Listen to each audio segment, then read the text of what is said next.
Okay, welcome everyone to the Q&A session for Spectrum of Stories. Thank you again for being here. And I want to start this Q&A session with maybe self-introduction. So my name is Jian Bian. I'll be the moderator for this session. I am a VFF fellow, so I've been helping with programming and scheduling the festival during the summer. And I'm really happy to be here and meet everyone virtually. Hi, I'm Milky Tran. I am a Vietnamese American writer-director, originally from Pittsburgh, now living in LA. I'm also the writer-director for Oink and love creating stories that center around womanhood, girlhood, relationships, and the Asian diaspora. My name is Megan Wong. I'm a writer-director based in Los Angeles. I'm mixed race, Chinese, Vietnamese, American, and I grew up in Michigan, which is where I am right now. But um, I'm the writer and director of Astonishing Little Feet. Hi everyone, my name is Gwyn Wenlei. I directed In Living Memory about my mother's nail salon, so you also see me in the film. Based in Southern California, grew up here.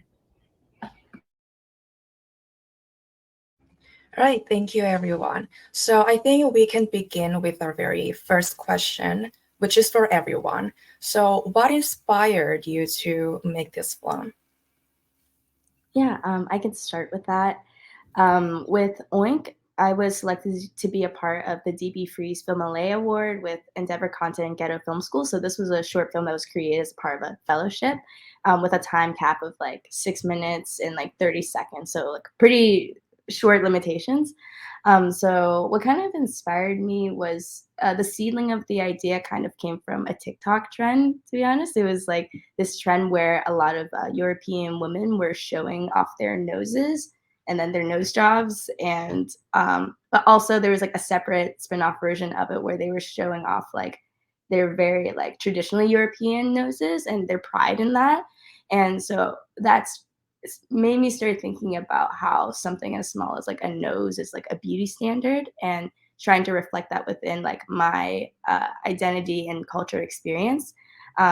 So that's where Oink came from. It's like an Asian American experience of beauty standards, and reflecting more on my relationship with my parents. It's a story of like how immigrant parents and immigrant children interact with each other for connection. I grew up in Michigan, in the middle of Michigan, and it's when I was growing up, a fairly white dominant community. And um, I was reading this book called Making of Asia America, and there was one line about Ah Fang Moi, who's the first documented Chinese woman, but also Asian woman to come to the United States.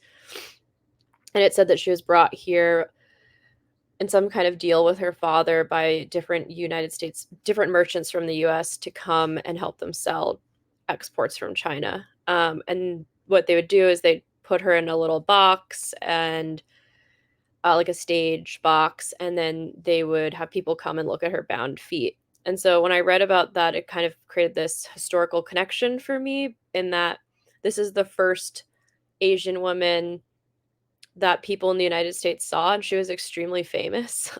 She was so popular that she met Andrew Jackson, and she probably went to most of the states at the time. So I just sort of realized that the origins of the extent to which Western society and culture dehumanize and hypersexualize Asian and Southeast Asian and Southeast Asian women, because that's more in the category that she would fall in her appearance, does have a really strong historical connection to this woman. And so I wanted to make a film about it, because I think understanding the history that we're not really taught in schools in the United States helps better understand that these things really have nothing to do with us and they're not our fault. So the way that you might feel as a young person growing up as an Asian American woman in a very white community or other settings, or among other Asian Americans, is really tied to, I think this is a bit of an origin story. And that's something that obviously is very prevalent in the Vietnamese American community, and how we have seen Vietnamese women portrayed during the Vietnam War primarily as prostitutes or in other hypersexualized positions that is generally, there's two modes in which we are allowed to exist, and that's unfortunately one of them.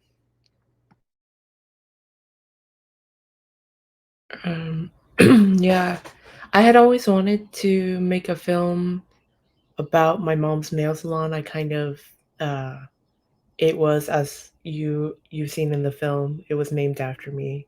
Um, and it was just sort of my mom's life work in the US, and so it was just always something that I never directly addressed. It's always sort of in my films, or like I'm always thinking about it. And when my mom's nail salon closed during the pandemic, just very suddenly, 2020, she just decided after almost 30 years, she's just gonna call it quits like pretty quickly. It just felt like too quick, and it felt to me almost like the way that I thought my mother always experienced, like really kind of life-changing events, was just to sort of like go through it and not really reflect about it. And so it was, on the one hand, for me to process all the emotions I had, all the guilt I had for kind of like the work she did that enabled me to do the work that I do, and kind of also for our family to commemorate something that to me felt like it was just like, okay, bye, it's closed forever. And now life is going to change forever. This part of my mother's identity is going to be no longer. And I wanted to talk about it. Um, yeah. And because it was the pandemic, my mother had the time to work on this with me. Well, thank you for sharing all the backstories or maybe personal feelings or personal histories that are kind of part of the filmmaking process. So my second question for everyone is, I just wanted to know or hear more about your thoughts on being a part of this set titled Spectrum of Stories. So in what way do you think your film relates to the theme of the set, Spectrum of Stories, in terms of the marginalized characters, or about the minority, or maybe different ways to survive different realities and so on? Yeah, for me, I just felt like I don't see a lot of films with a very Vietnamese American lens and perspective specifically. I feel like there are a lot of Vietnamese films, there are a lot of American films with this blend that is so like I'm a first generation child of immigrants, so it's I don't know. I felt like the subtleties of the culture falling into my story are were very important to me. Things that like a lot of my I also grew up in a very white community, like you, Megan, and I feel like presenting my life in this way because really Oink is like a reflection of memories that I have had. I feel like this experience hasn't really been articulated through this medium.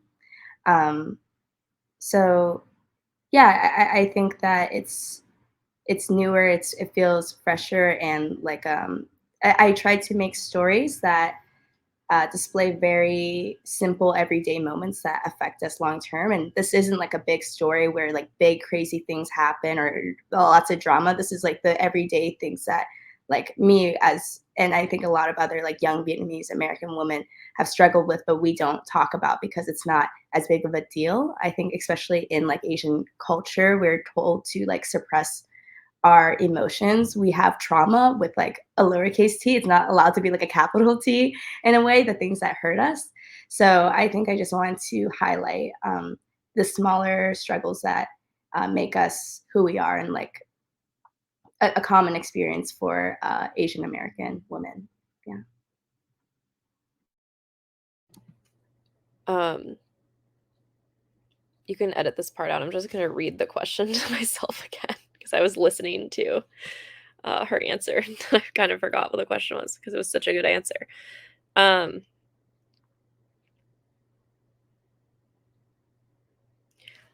I mean, I think that with my film, it's really a moment in time that I'm imagining someone who I've never really met, who there's really limited historical research about, and the situation that she was put in, and basically how I was imagining she might survive that situation. So if I was taken as 16, hypothetically, we don't really know her age, but ostensibly a 16-year-old girl taken in a boat across the United States and essentially told that I'm and also has bound feet, which means she's of a higher class status, and she has a lot of pride, I think, about being from China, and she's been told, per records, that she's come in order to help educate Americans about Chinese culture and the East and all these things.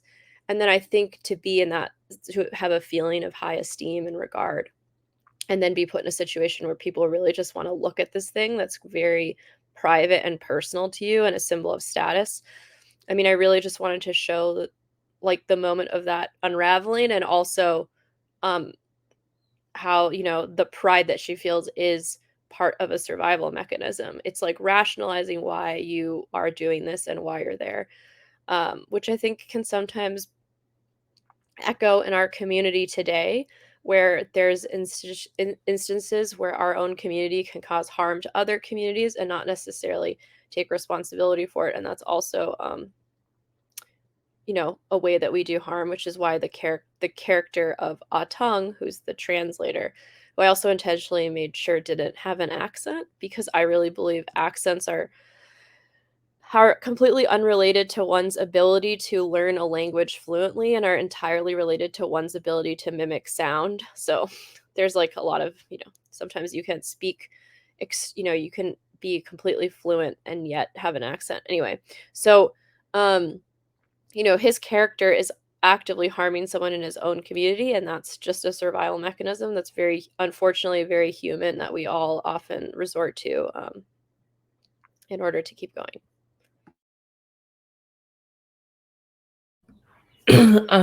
When I think about I always think about what others might kind of perceive from the outside, a short description of the project. So I think, somebody making a film about their mom's nail salon is, it's not necessarily unheard of, I guess, right? But within that, since we're talking about the spectrum of stories, I wanted to figure out how to honor sort of what that place had been in a way that was not entirely unexpected, but just something that you'd have to sort of pay attention to. So it's not what you think about when you think about nail salon workers, Vietnamese nail salon workers, who make up the majority of nail salon workers, at least in, excuse me, at least in California. Um, that it is a story that a lot of people can relate to, and a lot of people might know a little bit about. And maybe they could even imagine what the film would be like, but wanted to sort of pay attention to the kind of little details that maybe I saw as a kid. So when I made this film, I actually learned a lot about my mother. Even having been there after school, there's just things you don't know. So her relationship with Bayule, or Auntie Lei, as is translated in English. Like I always knew that she was an important person to my mom, but I didn't know that my mom had created her own chosen family through the nail salon. And because she had lost both her parents so young, that she found a mother figure who was her coworker, So it's just like these little things that people don't really think about when they think about nail salons. Like they might think about what I thought about, which is like my mom came here, everyone was doing nails, so she did nails, and then that's what she did, and that's how I was able to go to college and things like that. But we don't pay attention to kind of the lives they make for themselves. So I wanted to give space to that. Well, thank you again for your wonderful answers. So I think the set really discusses the struggles, but at the same time, it kind of encourages everyone to kind of get up again and resist and like fight, or maybe find other survival or kind of coping mechanisms to deal with the harsh reality that we all live in. So now we are turning to more specific questions for each of the film. So maybe we can start with Milky on Oink. So the first question would be, so I noticed that the daughter speaks in English and the mother only speaks in Vietnamese. So was there any kind of like significance to it? What was your intention in creating characters in such a way? Yeah, absolutely. So just on like a logistical level, like my main actress, the young girl, she's actually Chinese, so she does not speak Vietnamese. That's like just one part of it, but also it was intentional for me to show that kind of cultural divide, and again that kind of Vietnamese American experience of like being an English speaking child, but having your mother speak an entirely different language. Because I think a theme that I was exploring in Oink is the um, differences in the disparity between children of immigrants and their parents. I think, like, at least for me, and I've talked to like, I have a lot of friends that are also children of immigrants. There's just a disconnect oftentimes because of language, because of culture, and generally just interest. And within Oink, because there is that like lack of emotional connection, the character Minnie, the young girl, she chases it and craves it by trying to become just like her mother, and trying to connect with her in a different way. And within Asian culture for women, a lot of times it's about like beauty, femininity, and falling into that world, because oftentimes like those things have value within like Asian culture for women. Yeah.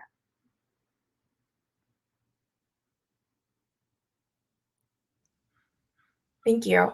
And my second question is about the soundtrack, I guess. So I Mhm. think the movie is kind of doesn't really it does not really use that much music. I think it only has like subtle and very soft music on the background.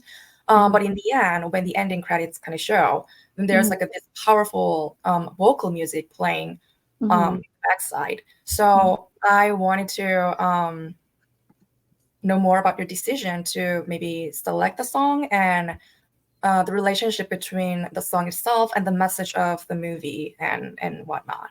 Sure, yeah. Honestly, like it was a pretty easy decision for me. Whenever I think about my childhood, I do like hear the music, the soft Vietnamese pop that my mom would be like blaring from her bedroom. That or like Celine Dion, you know? So I wanted something that was reminiscent of that in the opening scene of like this mother getting out of the shower, getting ready for her night. And then just again on a logistical level, it was like I need to find excuse me, I need to find a royalty-free copyright song. So that's just what I did. I looked up a royalty-free song with a vocal track that had the same kind of atmosphere and energy that my mom would play in like her bathroom. So yeah, just something that felt familiar is my reason for picking that song. I'm gonna clear my throat. Excuse me. Okay, I'm normal now. So I think it's really interesting how music also becomes like part of your memory or some kind of element that you can share with your family, especially between the mother and the daughter in this case. Mhm. And my last question would be, you kind of mentioned that the younger actress, the who played the daughter character, the child, was actually Chinese and couldn't speak Vietnamese. So is there Mhm. any other backstories, regarding casting? Like, was there anything you were looking for in particular when you were casting the actresses to play the mother and the daughter? Yeah, great question. I think whenever I'm looking at self tapes, so this was all done like just through self tapes. I just look for sensitivity and kind of subtlety. A lot of my short films come from like a quiet observer point of view. There's typically not a lot of dialogue, so I try to see how actors or actresses try to interpret that in a very subtle and quiet way. And this one for me has been very special and rewarding for me, considering again I'm from Pittsburgh, and we have an art scene, but it's really not that large, and especially like an art scene that features Asian Americans, it's pretty non-existent. So I couldn't have even written or produced this film if I was still in Pittsburgh. I truly believe that. But since moving to LA, I made this my first year moving to LA, and being able to cast like a talented young like Asian actress that's brand new to me. So that had been a really awesome experience, being able to make a short film that's more based on me versus like other people's experiences. Um, and I remember while we were shooting the scene, and I was just looking at the monitor, and it was her. Her name's Kaylin. She she's just like looking at her mother, and she looks so sad. And I really just like watched it as like a viewer versus like a director. And I was like, oh my gosh, she looks so sad. Like she looks like me when I was a kid. And oh my God, this is me. That like this is my story, and I get to tell it and experience it for the first time. So I think just like the accessibility to work with such talented actresses that have like such amazing looks and are invested in the story, and can perform it with such like tenderness and sensitivity. Like I feel really lucky to work with people like that. Well, thank you, Milky, for such detailed answers for my questions. So now moving on to Megan on Astonishing Little Feet.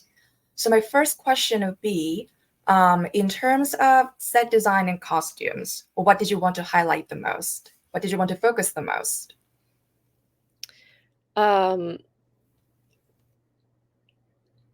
Sorry. For set design, I really wanted to emphasize that she was in an enclosed makeshift space that the men had built for her, and also really encapsulate all the objects around her that they would try to sell or exotify or try to explain this strange foreign Eastern culture to people. And then in terms of the set itself, we didn't have that much money. I received a grant from a film collective called I think it's called RTM Film Collective. I'm sorry if I got that wrong right now. They changed their name, which is why it's confusing. But these women gave me money to make the short. We didn't have that much money, so what we did is we found an old oval office set that we could use for free, and we just painted it green. And so we did that because it had the right time, place, the right setting, and we could move it into the warehouse where we were shooting. It also allowed us to do the last shot because it could come apart, so we could split the room in half. Like we wouldn't have been able to shoot this on anything but something like a stage. We realistically just shot in a warehouse, but we needed to be able to have that space. We couldn't shoot on location in a room. So we wanted period accuracy to a degree. Of course, it's not going to be fully accurate, but that's partially why we chose an oval office set, because at least it would have been time period appropriate. For the costume design, we did our best to accurately recreate the outfit of the time, of all the times. And that was really the focus, was mostly trying to do the best with our budget to do historical recreation. And then at the end for the set design, a lot of that's done through VFX. A lot of the plants in the last shot are real, but all of the water and things like that were added in post via different CGI elements and things like that. Though it is all in the same shot.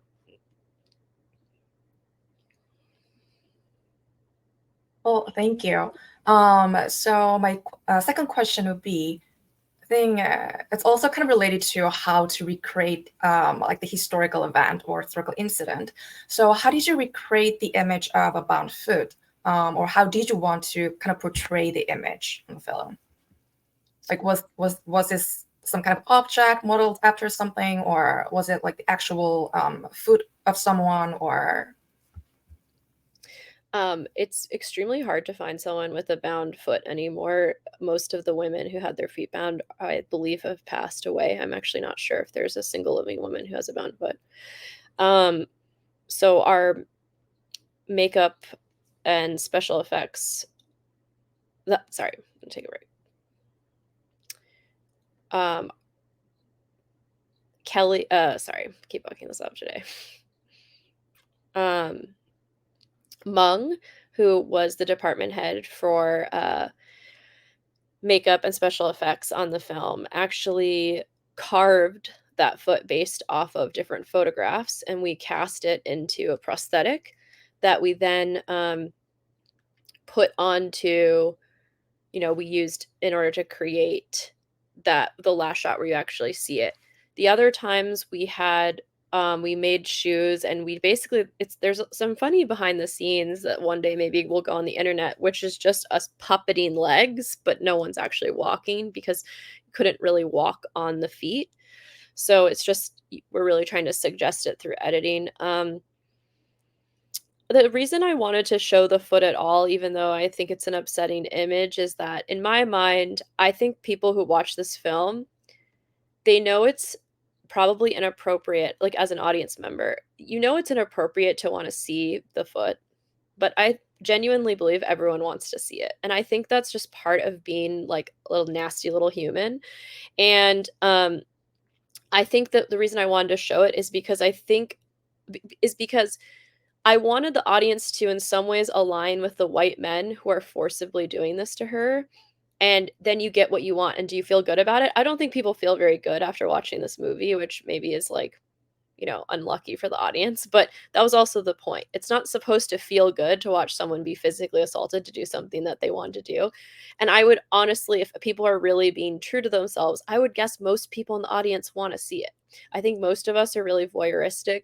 And I think I just wanted to challenge people in putting themselves in a position where they're not necessarily fully aligned with the victim in a time when it's very easy and exciting to be a victim, and people are constantly self-victimizing themselves when in a lot of ways we're sort of all responsible for different things. So that was partially why I wanted to actually physically show the recreation of the foot, just so that it kind of gives you an answer to something that maybe you end up not necessarily wanting.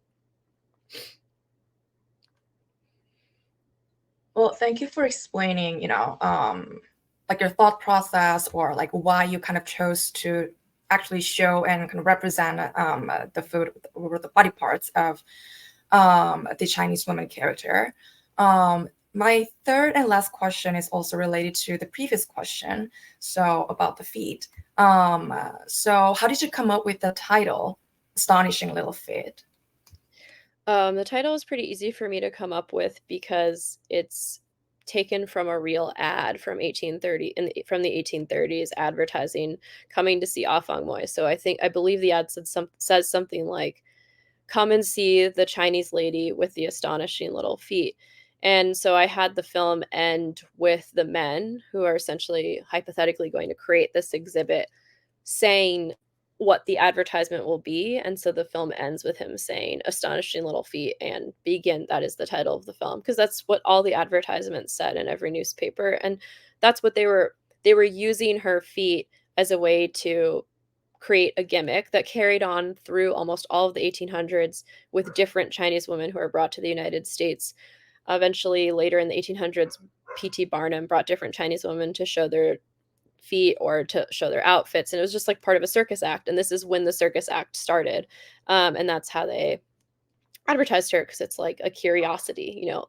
Americans in that time period would have never seen a bound foot, and I'm not sure that they would have ever actually shown her foot to anyone outside of that room. I'm not even sure they ever showed her foot at all. Like, none of that is necessarily historically accurate, but I think it's an educated guess that someone who brought her over insisted on seeing it in person at some point, because again, I think people are naturally pretty curious, even when they know it, especially when they know it's wrong.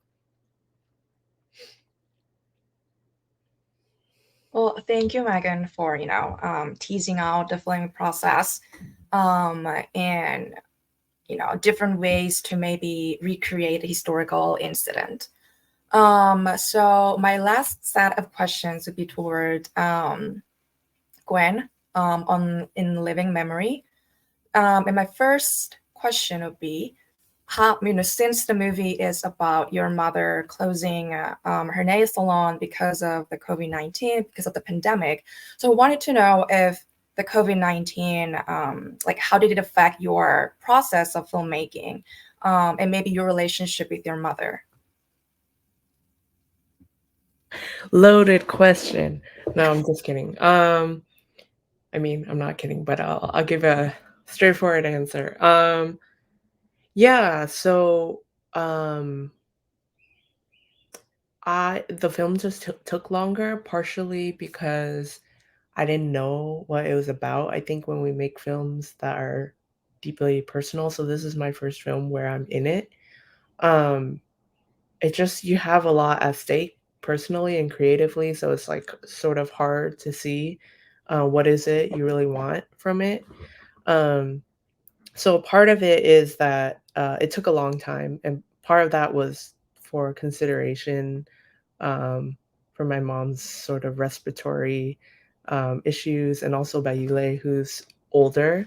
And it also sort of challenged us to think of how to make a documentary, without having people. We eventually did in sort of late 2021, early 2022, when the film was done, we're able to sort of do the scenes where it's like we're together and things like that.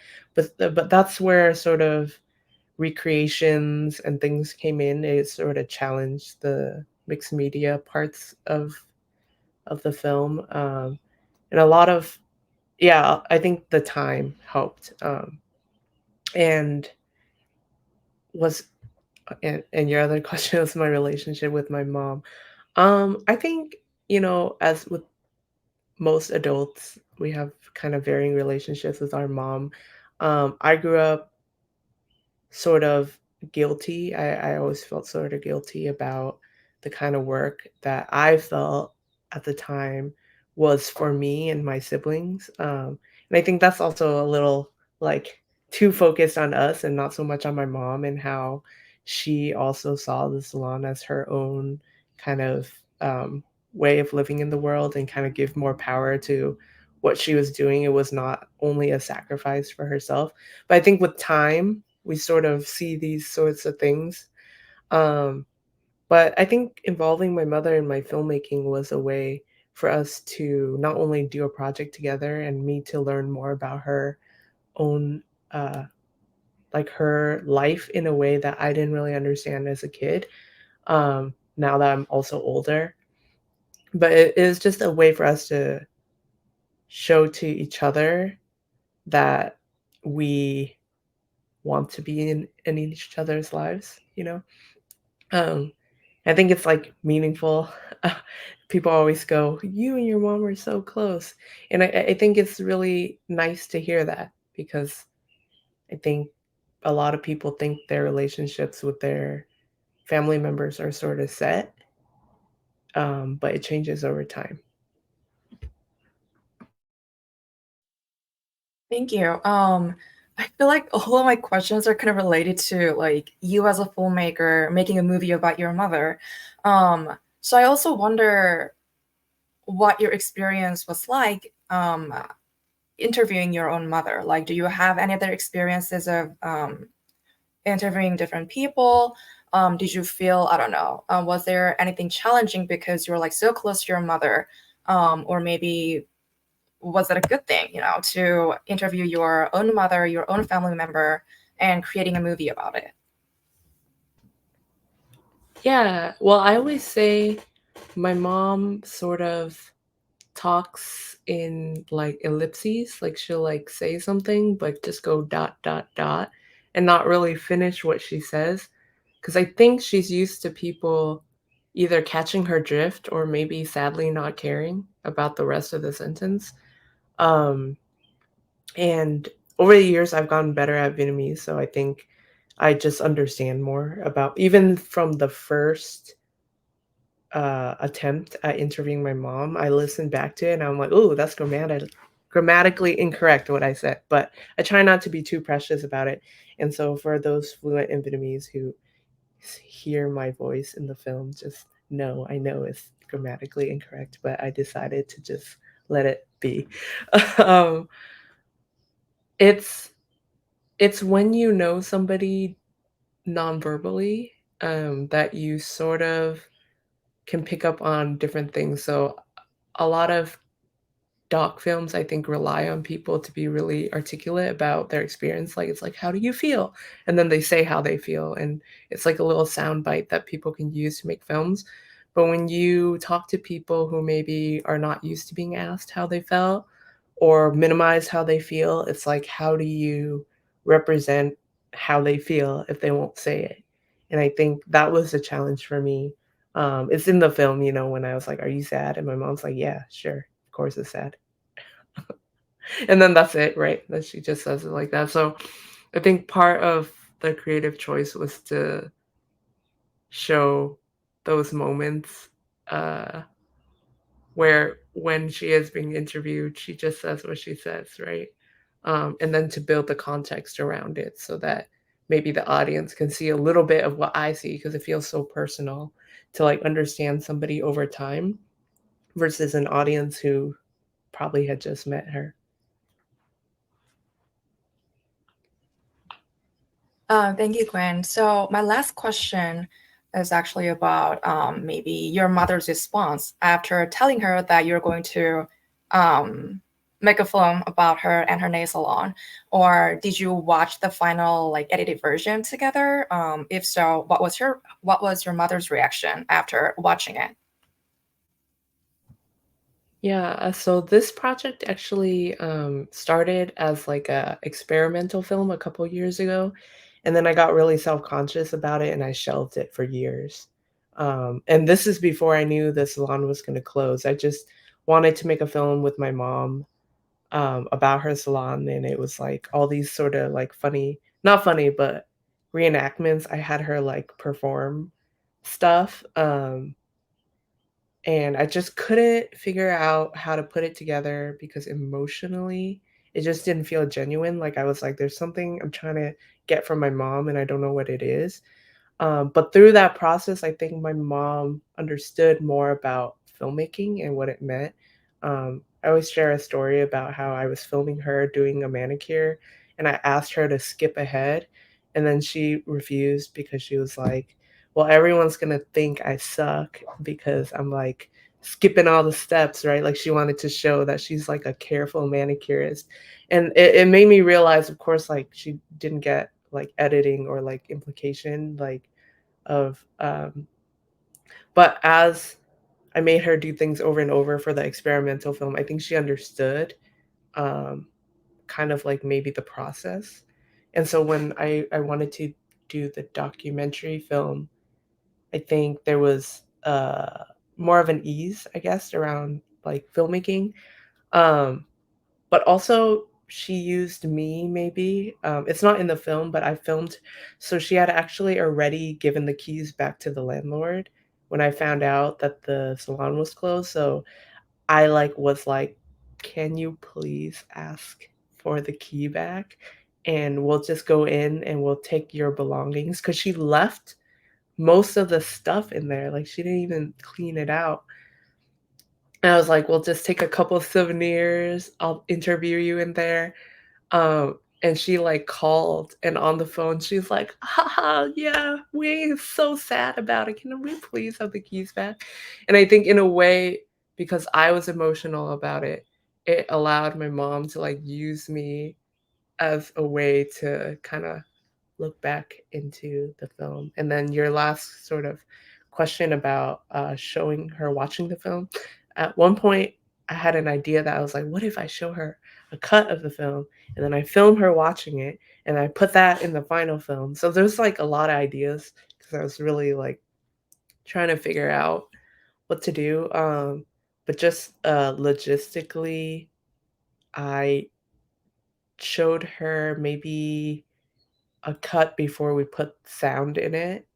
Um, and in her typical mom fashion, she was like, "Oh yeah, that's good." And then you're like, and she's like, yeah. So I will never know. I always try to get feedback about my films from my parents, and they're just always like, "Oh yeah, interesting." Well, thank you, Gwen. I guess like your parents' reactions or your mother's reaction is a typical, like maybe I don't know, Vietnamese parents or like Asian parents responding to um, their children's achievement, I guess.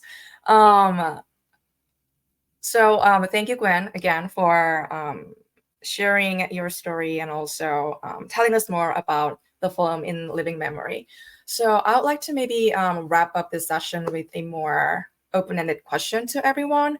So is there any future project that you're thinking of right now? Or maybe if you want to discuss more about your film, um, then I'd love to know if you had like what would be your favorite part of the film, or what was the most challenging part in the process of making this film, and so on. Or if not, then maybe any final comments are welcomed as well. Great.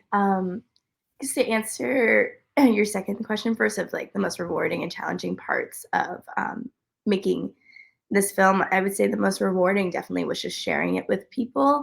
And again, having this very small story connect with people very deeply. And I was able to have it screened. I was a keynote speaker and like the lead of like this screening in Pittsburgh at Carnegie Mellon University.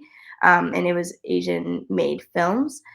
And so it was the first time for me where the people that were actually watching this film were like Asian people and young Asian people. I just did not have, because this was kind of like sort of a pandemic film, my initial screening for it got canceled. So it was awesome to have like an in-person screening. And then afterwards, after my keynote and after the screening, I thought people were just going to leave. But about like 30, 40 people lined up to like speak to me about my film. I was just like, oh my goodness, this is so amazing. And when they spoke to me, it was just super validating to my experience. But I think the most beautiful part was like being able to validate others' experiences too, and see that like they felt very seen in their experiences in ways that they never were able to before. So I think that was really beautiful and special to me.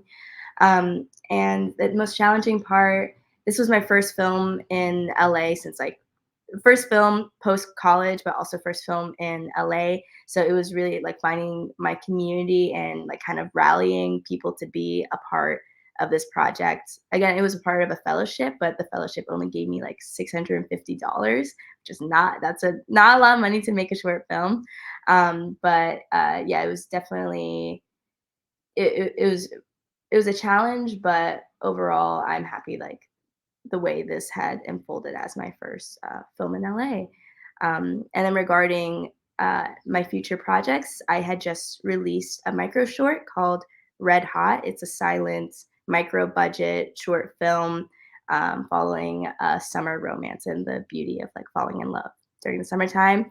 And writing wise, I will be beginning to write a new feature. It's called Quiet Dinners. It follows an Asian American family of four that when they eat, they don't talk to each other. They don't emotionally connect. But when they return to their rooms and on their smartphones, they each have like very rich, interesting like online lives. And it's kind of exploring like how the digital world is affecting us socially. So the youngest daughter, she's like a bully online. The teenage daughter, she has an online relationship. The mother is addicted to like online shopping, and the father has fallen into like the alt-right pipeline of the internet. So it's very, I think it's interesting to explore the digital age right now. So that's what's going on with me.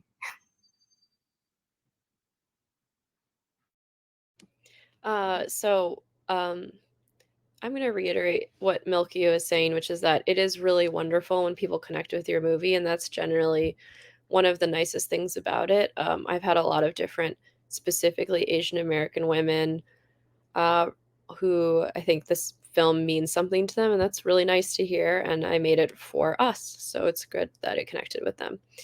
The most challenging aspect was probably just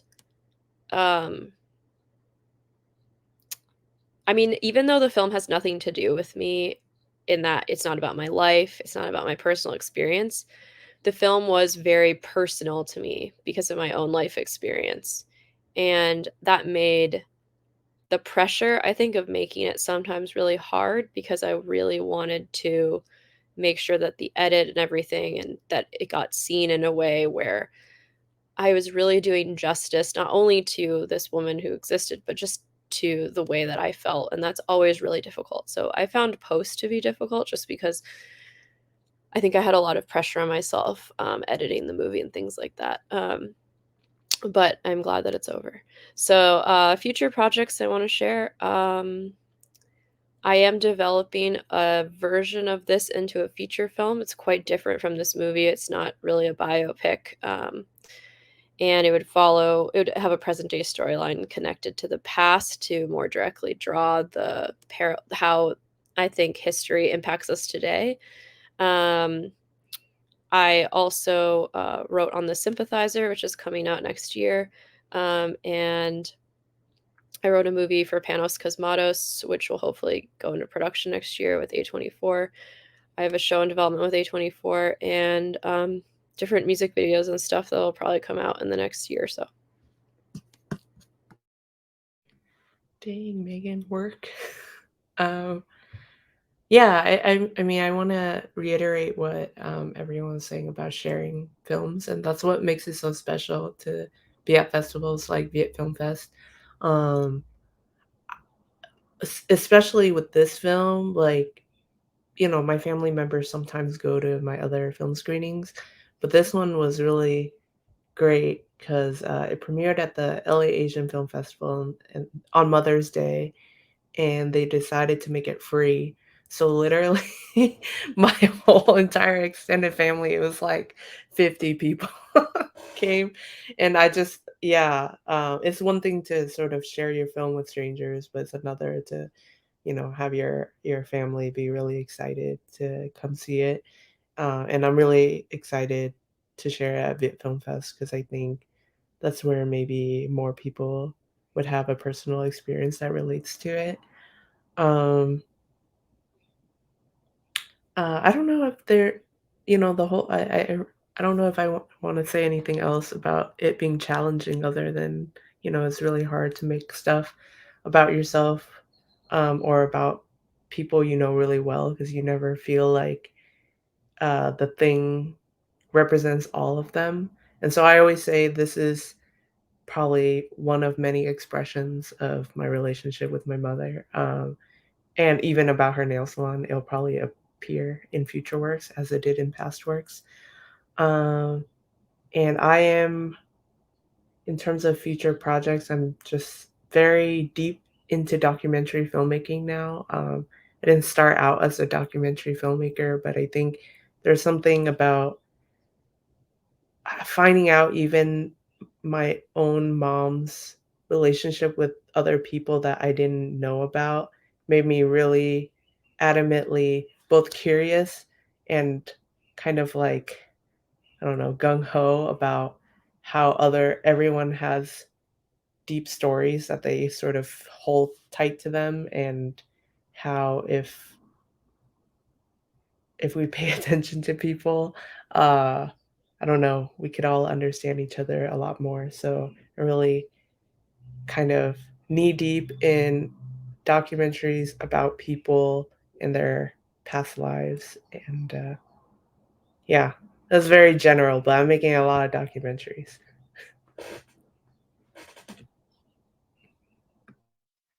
Well, thank you again, Milky, Megan, and Gwen, for being here. I mean, we're really happy that your films are part of the set titled Spectrum of Stories, and the Q&A session was very enlightening and also inspiring. It was great to hear from all of the filmmakers here, like how they make certain choices, what was the process like, and whatnot. And finally, I'm also really excited for your future projects on like variety of genres and also in different forms. So hopefully we can see all of you in the future on the festival as well. So I think we can end our Q&A session at this point. And thank you again. Hopefully we can see some of you on the actual like in-person screening and festival. If not, hope you take care and see you around. Thank you so much. Yeah, thank Bye. you. Take care. Bye-bye.